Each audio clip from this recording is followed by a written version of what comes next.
కనను అంటుందా ప్రతి కుసుమం తనదే అనదే విరిసే కొమ్మైనా గుడికో జడకో సాగనంపక ఉంటుందా పన్ను కంటే బడి చదువా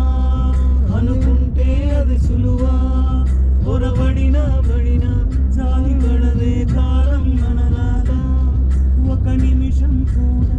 ఆగిపోదే